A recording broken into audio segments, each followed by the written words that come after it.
પ્રકરણ 30 ચમત્કારોનો નિયમ. મહાન નવલકથાકાર લિયો ટોલ્સ્ટોયે 3 સાધુઓની એક સુંદર લોકવાર્તા લખી છે. તેના મિત્ર નિકોલસ રોરિકે ટૂંકાવીને તેનો સાર નીચે મુજબ આપ્યો છે. એક ટાપુ ઉપર 3 વૃદ્ધ સાધુઓ રહેતા હતા. તેઓ એટલા બધા સાદા હતા કે તેમની એકમાત્ર પ્રાર્થના આ હતી: અમે 3 છીએ, તું ત્રિમૂર્તિ છે, અમારા પર કૃપા કર. આ ભોળી પ્રાર્થનાથી ઘણા ચમત્કારો સર્જાયા હતા. સ્થાનિક પાદરીએ આ 3 સાધુઓ અને તેમની અસ્વીકાર્ય પ્રાર્થનાની વાત જાણી તેમની મુલાકાત લઈ તેમને વિધિવત પ્રાર્થના શીખવવાનું નક્કી કર્યું. તે આ ટાપુ પર આવ્યા અને સાધુઓને કહ્યું કે તેમની ઈશ્વરને કરાતી પ્રાર્થના શાસ્ત્રસંમત નથી. પછી તે પાદરી તેમને ઘણી બધી પ્રચલિત પ્રાર્થનાઓ શીખવીને વાણમાં બેસીને ચાલી નીકળ્યા. તેણે તે વાણની પાછળ આવતા ઝળહળતા પ્રકાશને જોયો. જ્યારે તે પ્રકાશ નજીક આવ્યો ત્યારે તેમણે પેલા સાધુઓને ઓળખ્યા. તેઓ એકબીજાના હાથ પકડીને વાણને પકડી પાડવા પાણીની લહેરો ઉપર દોડતા આવતા હતા. પાદરીની પાસે આવતાં જ તેઓ બૂમ પાડીને બોલ્યા, તમે શીખવેલી પ્રાર્થના અમે ભૂલી ગયા છીએ, માટે ફરીથી સાંભળવા તમારી પાસે દોડતા આવ્યા છીએ. આદરયુક્ત ભીતિ સાથે પાદરીએ માથું ધૂણાવ્યું. વાલાઓ, તેણે નમ્રતાથી પ્રત્યુત્તર આપ્યો, તમે તમારી જૂની પ્રાર્થના કરવાનું ચાલુ રાખો. આ 3 સાધુઓ પાણી ઉપર કેવી રીતે ચાલી શક્યા? જીસસે પોતાના વધ થયેલા શરીરને સજીવન શી રીતે કર્યું? લાહિરી મહાશય અને શ્રી યુક્તેશ્વરજીએ ચમત્કારોનું શી રીતે સર્જન કર્યું? હજુ સુધી આધુનિક વિજ્ઞાન પાસે આનો કાંઈ જવાબ નથી. જો કે અણુયુગના આગમનને લીધે વિશ્વમાનસનું ક્ષેત્ર અચાનક વિશાળ થઈ ગયું છે. માણસના શબ્દકોશમાંથી અશક્ય શબ્દ હવે ગૌણ થતો જાય છે. પ્રાચીન વૈદિક શાસ્ત્રો ઘોષણા કરે છે કે આ ભૌતિક જગત માયાની સાપેક્ષતા અને દ્વૈતવાદના મૂળભૂત નિયમને આધારે ચાલે છે. ઈશ્વર એકાકી તત્વ એ શુદ્ધ અદ્વૈત છે. સૃષ્ટિની અલગ અને વૈવિધ્યસભર અભિવ્યક્તિઓ તરીકે દેખાવા માટે તે મિથ્યા કે ભ્રામક આવરણ ઓઢી લે છે. આ ભ્રામક દ્વૈત ભાવવાળું આવરણ એ જ માયા છે. આધુનિક યુગની પ્રત્યેક મોટી વૈજ્ઞાનિક શોધ પ્રાચીન ઋષિઓની આ સાદી ઘોષણાનું સમર્થન કરતી આવી છે. ન્યૂટનનો ગતિનો નિયમ એ માયાનો નિયમ છે. દરેક કાર્યના સમાન અને વિરોધી પ્રત્યાઘાતો હોવાના જ. કોઈ પણ 2 પદાર્થોની પરસ્પરની ક્રિયાઓ હંમેશા સમાન અને વિરોધી દિશામાં જ હોય છે.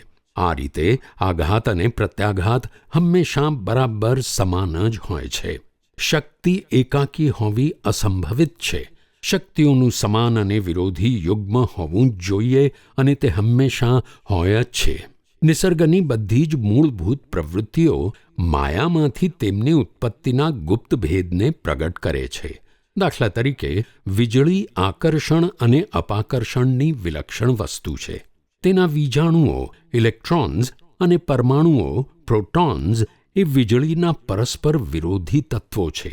બીજો દાખલો, પરમાણુ અથવા પદાર્થનો સૂક્ષ્મતમ કણ એ પૃથ્વીની માફક ધન અને ઋણ ધ્રુવોવાળું ચુંબક છે. આ આખું દૃશ્ય જગત ધ્રુવીકરણના અનિવાર્ય નિયમના પ્રભાવ હેઠળ ચાલે છે. પદાર્થ વિજ્ઞાન, રસાયણશાસ્ત્ર અથવા બીજા કોઈ પણ વિજ્ઞાનનો કોઈ પણ નિયમ અંતર્ગત વિપરીત અથવા પરસ્પર વિરોધાભાસી સિદ્ધાંતોથી કદી પણ મુક્ત હોઈ શકતો નથી. તેથી જ ભૌતિકશાસ્ત્ર સૃષ્ટિની સંરચના અને નિર્માણની અંગભૂત માયાની બહાર તેના નિયમો નિર્ધારિત કરી શકે નહીં. કુદરત પોતે જ માયા છે. નિસર્ગશાસ્ત્રને માયાના અનિવાર્ય તત્વ સાથે ફરજિયાત સંલગ્ન રહેવું પડે છે. તેના પોતાના ક્ષેત્રમાં તે અનંત અને અક્ષય છે.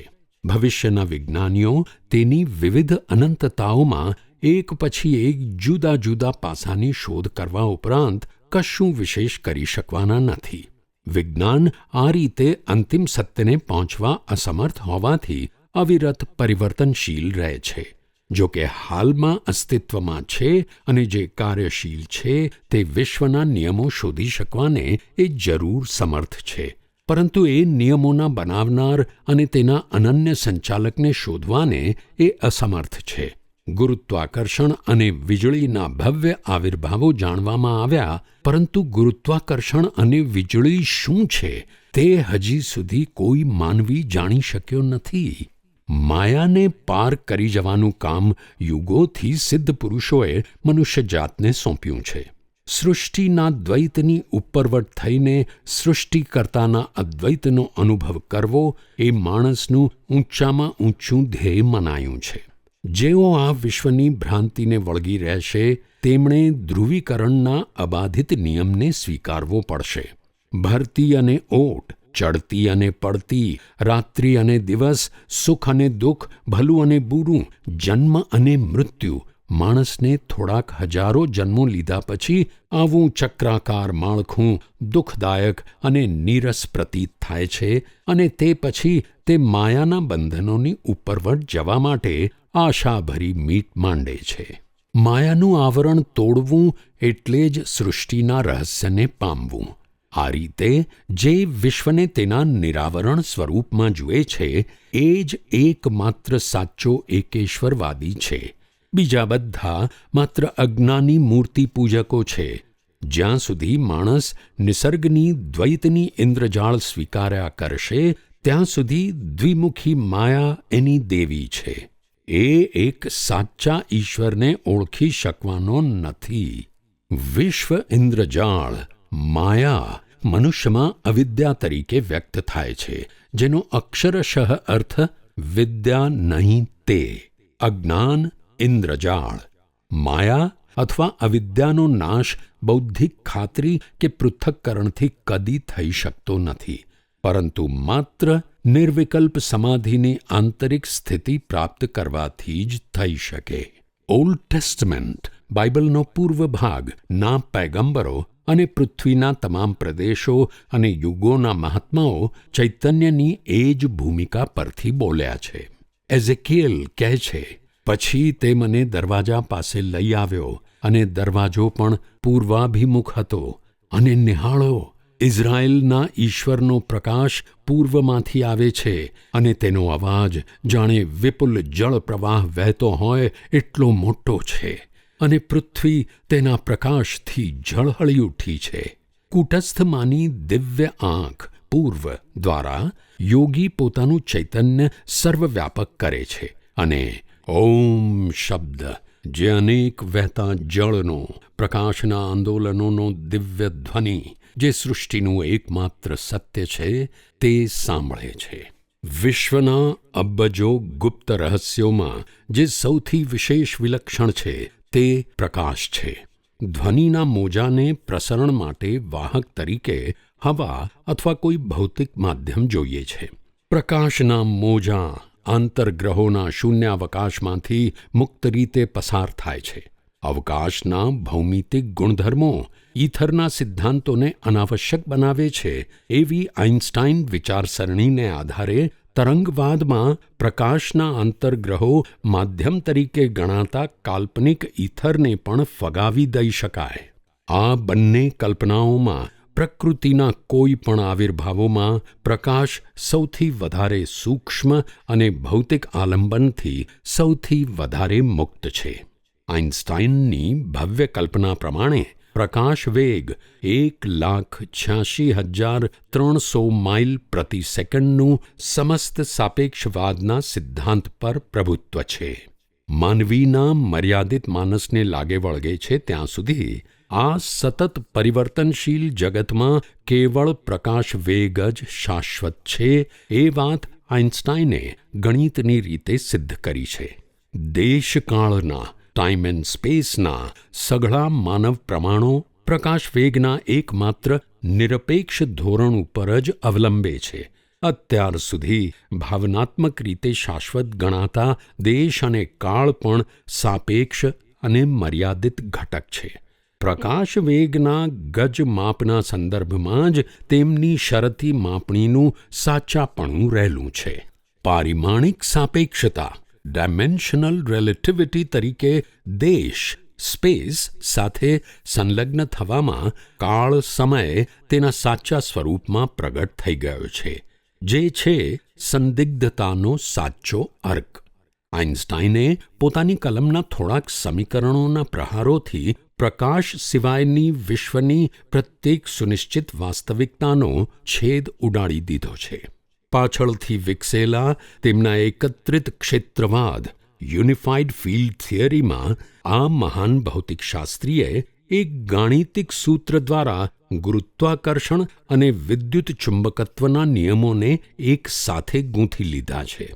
વિશ્વરચનાની વિવિધતાના એકમાત્ર નિયમને આધીન બનાવીને આઇન્સ્ટાઈન યુગો વટાવી જઈને એવા ઋષિઓની શ્રેણીમાં પહોંચી ગયા છે કે જેમણે સૃષ્ટિના સમસ્ત તાણાવાણાને નિરંતર રંગ પલટતી માયા તરીકે જાહેર કરી હતી. આ યુગાંતરકારી સાપેક્ષતાના સિદ્ધાંતથી સૂક્ષ્મતમ પરમાણુના અનુસંધાનની ગાણિતિક સંભાવના જાગી ઉઠે છે. મહાન વૈજ્ઞાનિકો પણ હવે દ્રઢતા સાથે કહેવાની હિંમત કરે છે કે અણુ પદાર્થ જ નહીં, શક્તિ પણ છે. એટલું જ નહીં, પણ એ આણ્વિક ઊર્જા વસ્તુતઃ મનોમય છે. સર આર્થર સ્ટેનલી એડિંગ્ટન પોતાના ભૌતિક વિશ્વનું સ્વરૂપ the nature of the physical world નામના પોતાના પુસ્તકમાં લખે છે, ભૌતિક વિજ્ઞાનને આભાસી જગત સાથે જ સંબંધ છે. એ જાતનો નિખાલસ સ્વીકાર એ જ સૌથી વિશેષ નોંધપાત્ર પ્રગતિ છે. આ ભૌતિક વિજ્ઞાન જગતમાં પરિચિત જીવનનું કેવળ છાયાચિત્રથી રચાતું નાટક જ આપણે નિહાળીએ છીએ. જેવી રીતે મારા હાથની કોણીની છાયા ટેબલ પર ટેકવાયેલી છે, તેવી જ રીતે શાહીની છાયા કાગળની છાયા ઉપર રેલાય છે. આ સઘળું પ્રતીકાત્મક છે અને ભૌતિકશાસ્ત્રી તેને પ્રતીક તરીકે ગણીને પોતાના હાથ ખંખેરી નાખે છે. પરંતુ રસાયણશાસ્ત્રી મનના પ્રતીકોને એના મૂળ સ્વરૂપમાં પરિવર્તિત કરી દે છે. તે આ પ્રતીકોનું રૂપાંતર કરી નાખે છે. આ તારતમ્યને સ્થૂળ રૂપે મૂકતાં એમ કહી શકાય કે આ જગતનું દ્રવ્ય એ માનસ દ્રવ્ય છે. વીજાણુ સૂક્ષ્મદર્શક યંત્ર ઇલેક્ટ્રોન માઇક્રોસ્કોપની આધુનિક શોધથી પરમાણુના પ્રકાશ સત્વ અને પ્રકૃતિના અટલ દ્વૈતના નિશ્ચિત પુરાવાઓ સાંપડ્યા છે. વીજાણુ સૂક્ષ્મદર્શક યંત્રનો 1937માં American association for the advancement of science નામની સંસ્થાની સભામાં કરેલા એક પ્રદર્શનનો અહેવાલ ન્યૂયોર્ક ટાઈમ્સે નીચે મુજબ આપ્યો હતો.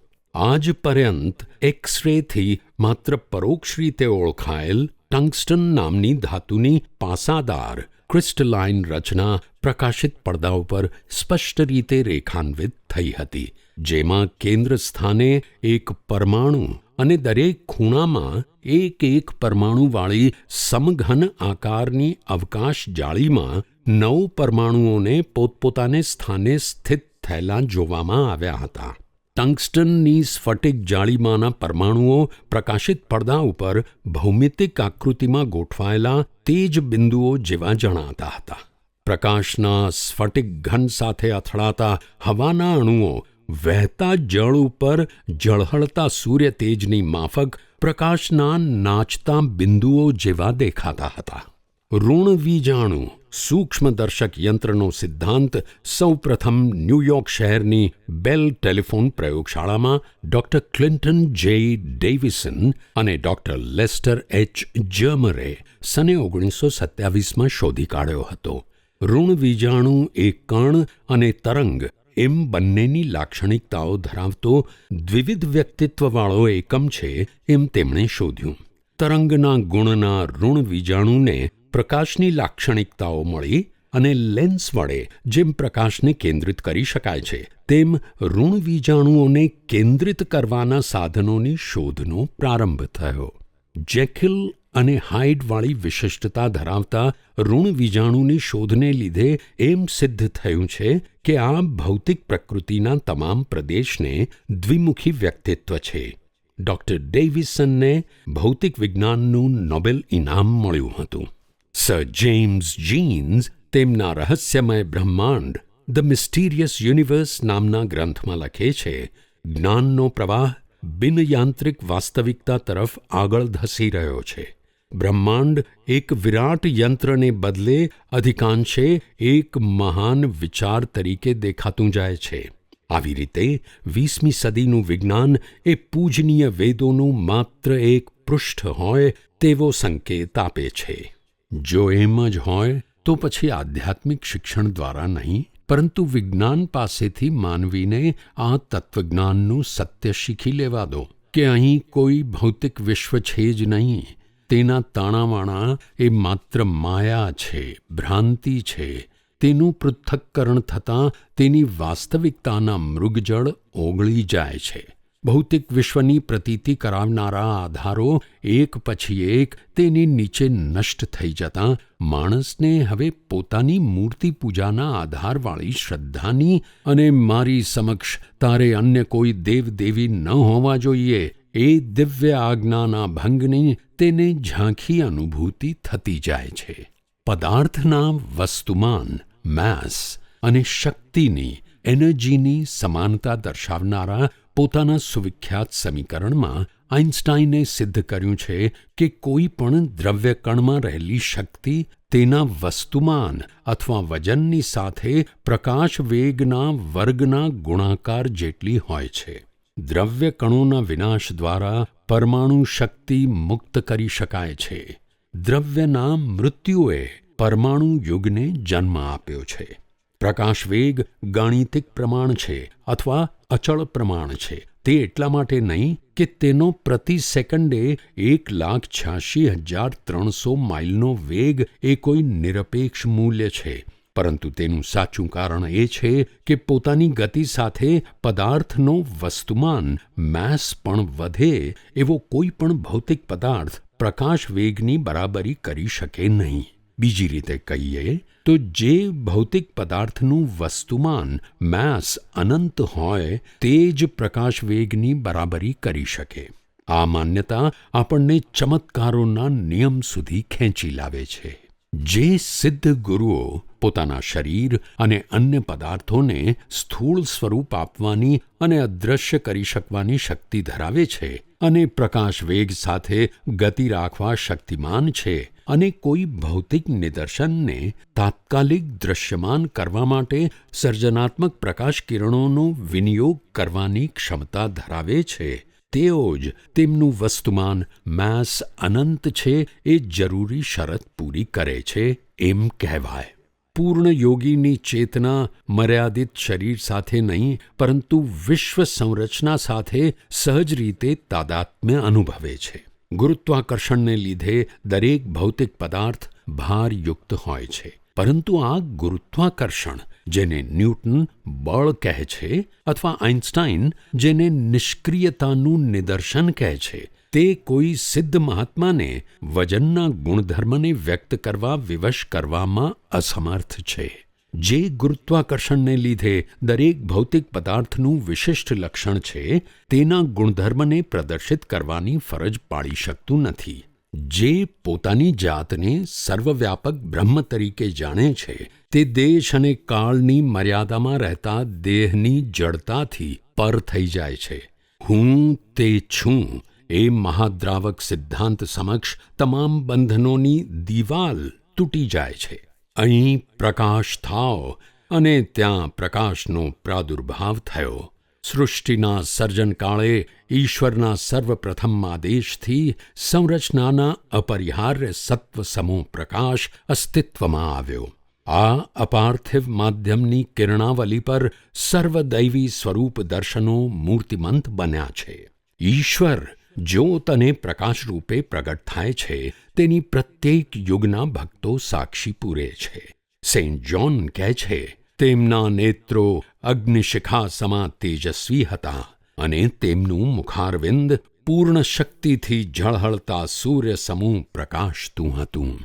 પૂર્ણ ધ્યાન દ્વારા પોતાની ચેતનાને સર્જનહારમાં વિલીન કરનાર યોગી વિશ્વ સત્વને પ્રકાશ, ચૈતન્ય શક્તિના સ્પંદનો રૂપે અનુભવે છે. તેને મન જળની રચના કરનારા તેજ કિરણો અને ભૂમિની રચના કરતા તેજ કિરણો વચ્ચે કાંઈ ભેદ નથી.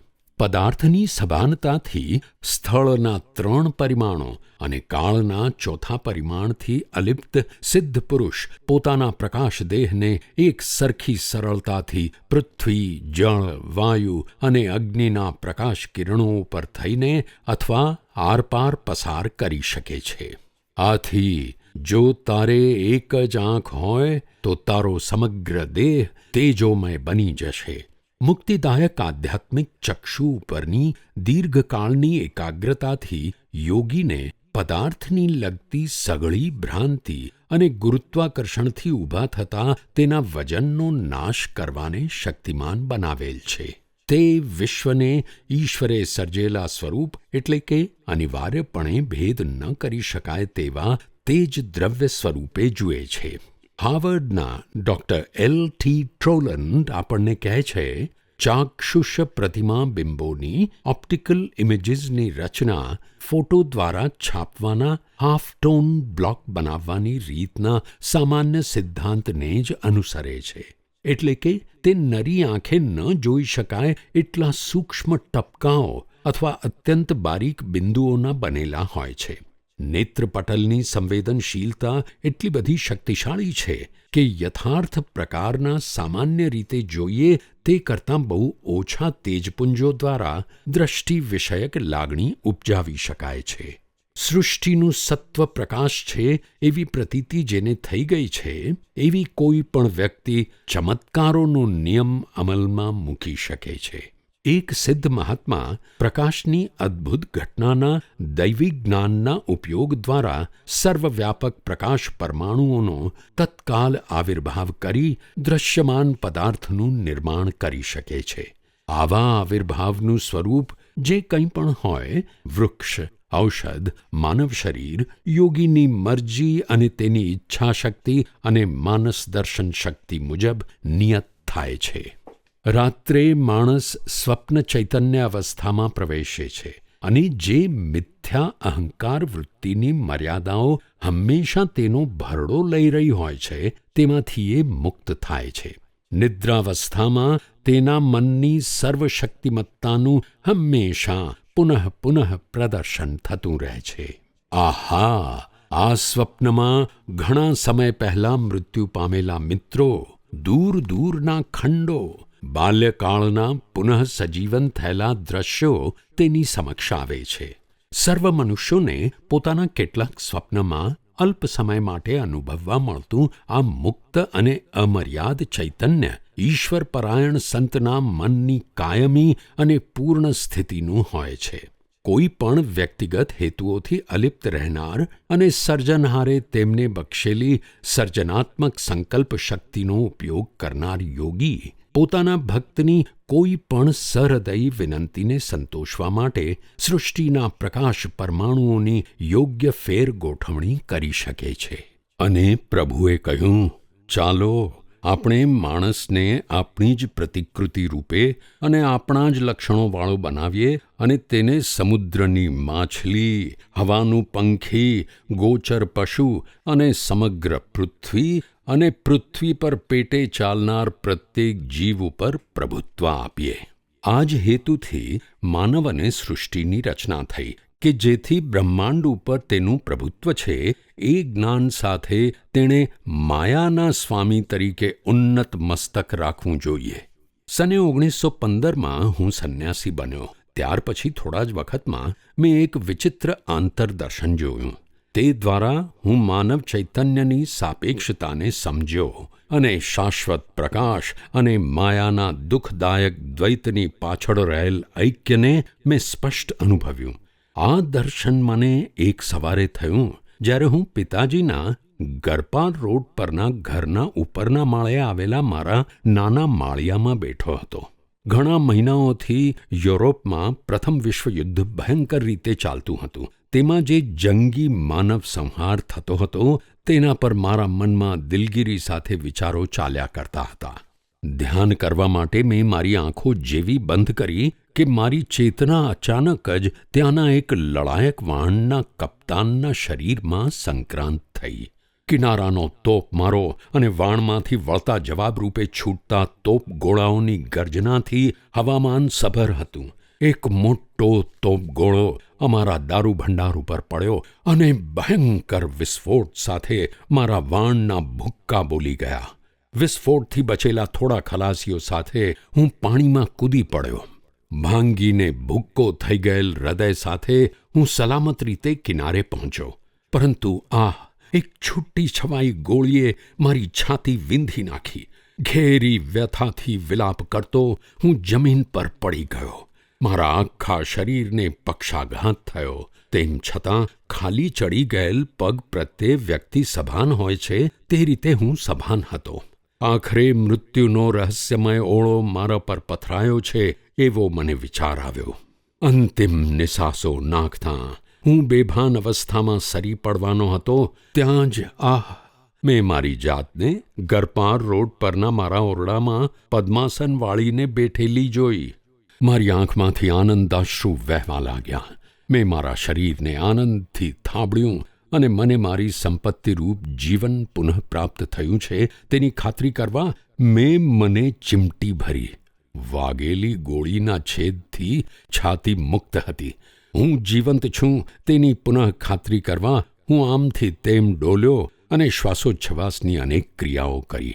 સ્વાભિનંદનના વિચારો વચ્ચે પેલા લોહિયાળ કિનારા ઉપર પડેલા કપ્તાનના મૃતદેહમાં ફરીથી મારી ચેતના સંક્રાંત થયેલી જણાઈ.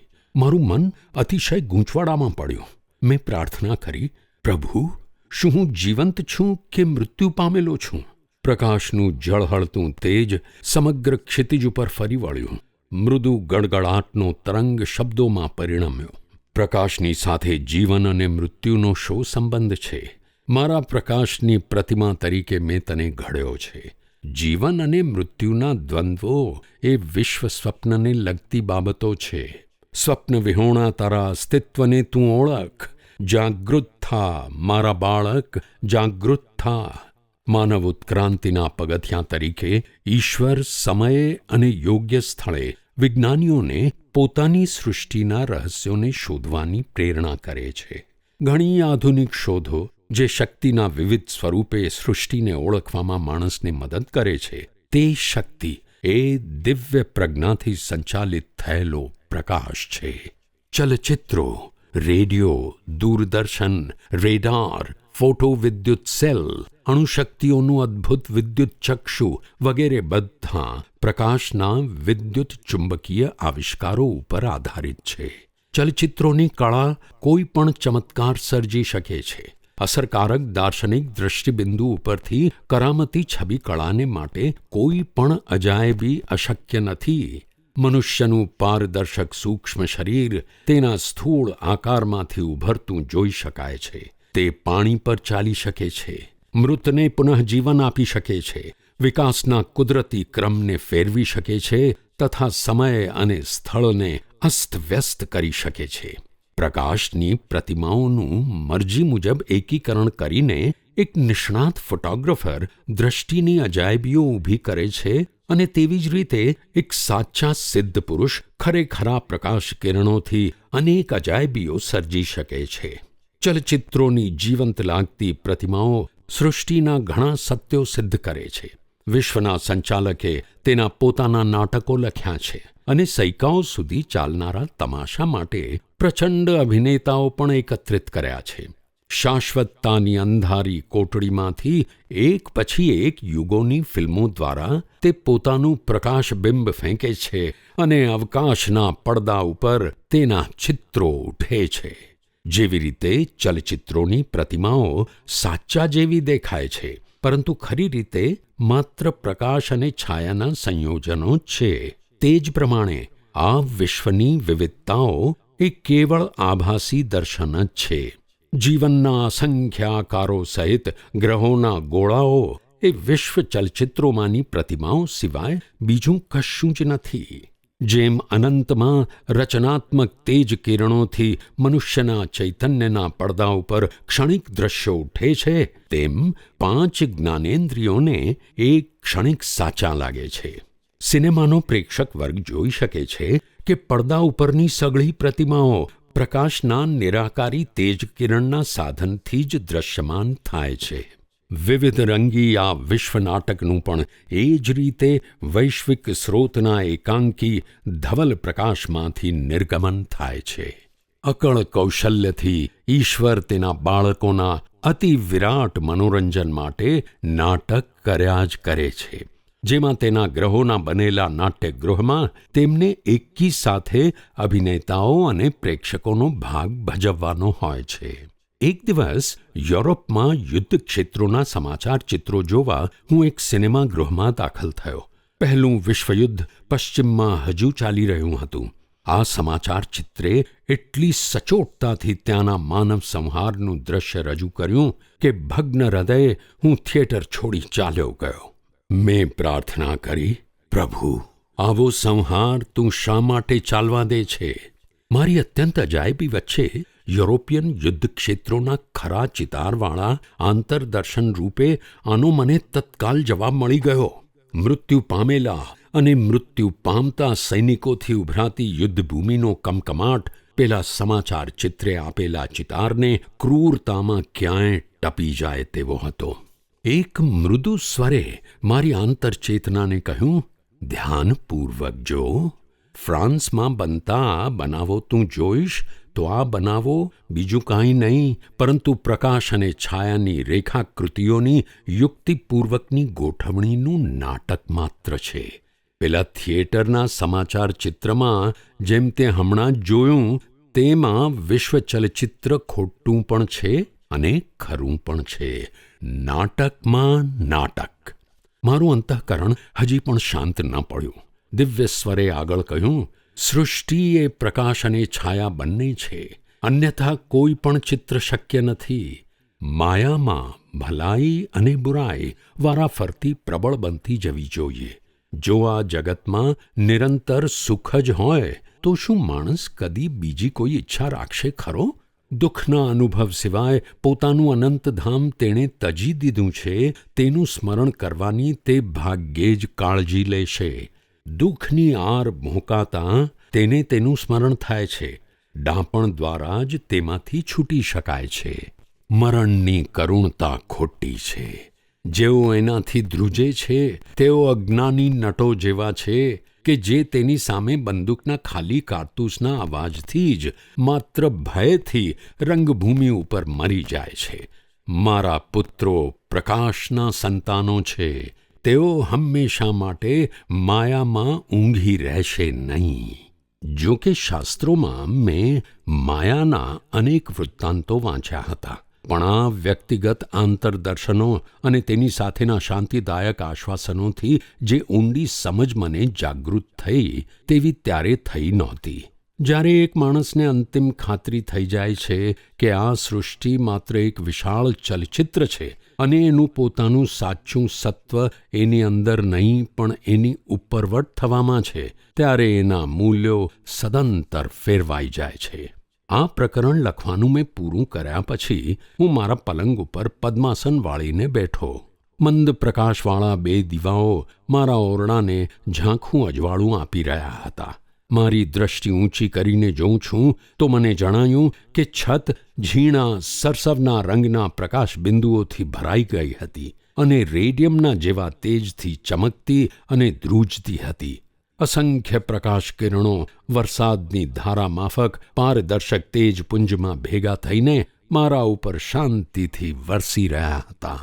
મારા ભૌતિક શરીરે એકદમ તેની સ્થૂળતા ગુમાવી દીધી અને સૂક્ષ્મતાનો અંચળો ધારણ કરી લીધો. હું તરતો હોઉં એવું મને લાગ્યું, કેમ કે વજન વિનાનું મારું શરીર પથારીને ભાગ્યે જ સ્પર્શ કરતું હતું અને ડાબી અને જમણી તરફ વારાફરતી આમ તેમ હાલતું હતું. મેં ઓરડામાં ફરતે જોયું. ફર્નિચર અને દિવાલો જેમની તેમ હતી, પણ પ્રકાશનો નાનો પુંજ એટલો વિસ્તૃત થયો હતો કે છત દેખાતી ન હતી. હું મંત્રમુગ્ધ થઈ ગયો. પ્રકાશમાંથી જાણે કે કોઈ અવાજ આવ્યો, આ છે વૈશ્વિક ચલચિત્રની યંત્રકળા, જે તારી પથારીની ચાદરોના સફેદ પડદા ઉપર પોતાનું તેજબિંબ ફેંકે છે અને તારા શરીરનું ચિત્ર તૈયાર કરે છે. જો તારું શરીર પ્રકાશ સિવાય બીજું કાંઈ જ નથી. મેં મારા હાથ સામે જોયું અને તેને આમ તેમ હલાવી જોયા, પણ મને તેનું કંઈ વજન લાગ્યું નહીં. હૃદયોર્મિનો આનંદ મારામાં છલકાયો. મારા શરીર રૂપે બહાર આવતા પ્રકાશના વિશ્વમૂળ એ સિનેમા ઘરના અંધારિયા ઓરડામાંથી ફેંકાતા અને પડદા ઉપર પ્રતિમાઓનું નિદર્શન કરાવતા તેજ કિરણોની દિવ્ય આવૃત્તિ જેવા દેખાતા હતા. ઘણા વખત સુધી મારી પોતાની શયનખંડરૂપી પ્રકાશિત રંગભૂમિ ઉપર મારા શરીરના ચલચિત્રનો મેં અનુભવ લીધો. ભૂતકાળમાં મને જે અનેક આંતરદર્શનો થયા હતા, તે પૈકી આથી વધુ વિલક્ષણ એક પણ ન હતું. જ્યારે સ્થૂળ શરીરનો મારો આભાસ સદંતર ઓગળી ગયો અને સર્વ પદાર્થોનું સત્ય એકમાત્ર પ્રકાશ જ છે એવી મારી પ્રતીતિ ગાઢ થઈ, ત્યારે પ્રાણાણુઓના ધબકતા પ્રવાહ સામે મેં જોયું અને આજીજીપૂર્વક બોલ્યો, દિવ્ય પ્રકાશ! જેવી રીતે પ્રકાશનો રથ ઇલાયજાને સ્વર્ગમાં ખેંચી ગયો હતો, તેમ કૃપા કરીને મારા આ નમ્ર શારીરિક ચિત્રને તારામાં સમાવી લે. 2 કિંગ્સ ચેપ્ટર 2 વર્સ 11 બાઇબલ. સામાન્ય રીતે ચમત્કાર તેને જ કહેવાય છે કે જે પરિણામ અથવા બનાવ કોઈ નિયમ સિવાય અગર નિયમથી અતીત થઈને બન્યો હોય. પરંતુ આપણી આ અતિ સરસ રીતે ગોઠવાઈ ગયેલી સૃષ્ટિમાં જે કોઈ બનાવો બન્યા છે તે નિયમપૂર્વક જ બન્યા છે અને તેના નિયમો સમજાવી શકાય તેવા છે.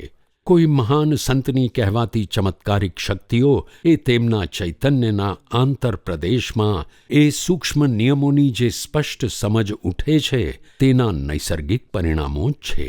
સાચી રીતે વાસ્તવમાં કોઈ પણ વસ્તુ ચમત્કાર નથી. વાસ્તવમાં બધી જ વસ્તુઓમાં ચમત્કાર છે.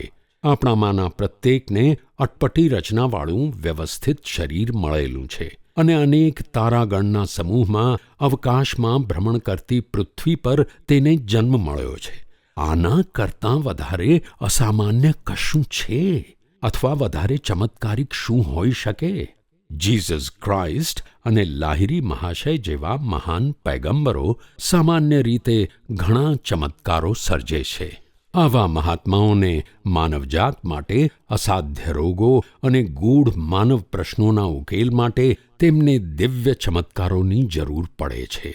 કેપરનૌમ કે કપરનિયમમાં એક અમીરે જીસસને પોતાના પુત્રને સાજું કરવાની વિનંતી કરી, ત્યારે જીસસે વક્ર વિનોદમાં કહ્યું, જ્યાં સુધી તું ચમત્કાર ન જુએ ત્યાં સુધી તને શ્રદ્ધા થવાની નથી. John chapter 4 verses 46-54 Bible. આ પ્રકરણમાં મેં વેદ પ્રમાણે માયાનું વિવરણ કર્યું છે. માયા એ દ્રશ્ય જગતમાં ગુપ્ત રીતે કામ કરતી ભ્રામક જાદુઈ શક્તિ છે. પશ્ચિમના વિજ્ઞાને ક્યારનું શોધી કાઢ્યું છે કે અણુ જગતમાં અસતનો જાદુ વ્યાપી રહ્યો છે. તેમ છતાં માયાના આવરણમાં કેવળ પ્રકૃતિ નહીં પરંતુ મનુષ્ય પણ બંધાયેલો છે. મૃત્યુને આધીન હોવાથી સાપેક્ષતા, વિરોધ, દ્વૈતભાવ, વ્યુત્ક્રમ અને વિરોધી ભાવો આ માયામાં હોય છે. આપણે એમ કલ્પના ન કરવી જોઈએ કે માયાનું હાર્દ કેવળ ઋષિઓ જ જાણતા હતા. જૂના કરારના ઓલ્ડ ટેસ્ટમેન્ટના પૈગંબરો માયાને શેતાન તરીકે ઓળખાવતા. હિબ્રુ ભાષામાં તેનો શબ્દાર્થ દુશ્મન એવો થાય છે. ગ્રીક ટેસ્ટમેન્ટમાં શેતાનના પર્યાય તરીકે ડિયાબોલોસ અથવા દૈત્ય શબ્દ છે. શેતાન અથવા માયા એ વિશ્વનો જાદુગર છે અને તે નિરાકાર પરમ સત્યને છુપાવવા અનેક રૂપો ધારણ કરે છે. ઈશ્વરની લીલા અને રચનામાં શેતાન અથવા માયાનું કાર્ય કેવળ એટલું જ છે કે માણસને બ્રહ્મથી જગત તરફ અભિમુખ કરવો અને સતમાંથી અસત તરફ લઈ જવો. જીસસ ક્રાઇસ્ટ માયાને સુંદર રીતે રજૂ કરતાં તેને દૈત્ય, ખૂની અને જુઠ્ઠી તરીકે ઓળખાવે છે. આ દૈત્ય પ્રથમથી જ ખૂની હતો અને સત્યમાં રહેતો ન હતો, કેમ કે તેનામાં સત્ય છે જ નહીં. જ્યારે એ અસત્ય બોલે છે ત્યારે તે પોતાની જ વાત કરે છે, કારણ કે તે જુઠ્ઠો છે અને જૂઠનો પિતા છે. John chapter 8 verse 44 Bible. આ દૈત્ય પ્રથમથી જ પાપ કરે છે, એટલા માટે પ્રભુના પુત્રનો આવિર્ભાવ થયો છે કે જેથી તે આ દૈત્યના કાર્યોનો નાશ કરે છે. 1 જોન ચેપ્ટર 3 વર્સ 8 બાઇબલ. એટલે કે આપણા અંતરમાં રહેલ કૂટસ્થ ચૈતન્યનો આવિષ્કાર એ દૈત્યના દુષ્કૃત્યોનો અથવા માયાનો આપોઆપ નાશ કરે છે. માયા એ શરૂઆતથી જ છે, કારણ કે આ દ્રશ્ય જગતના બંધારણમાં એ વણાઈ ગયેલી છે. દિવ્ય નિર્વિકારપણાના વિરોધ રૂપે હંમેશા પરિવર્તનશીલ ગતિમાં રહે છે. આ વિનંતી કંઈક ચમકાવનારી હતી. તે જ કિરણ અદૃશ્ય થયું. મારા શરીરે પુનઃ સામાન્ય વજન ધારણ કર્યું અને પથારીમાં પડ્યું.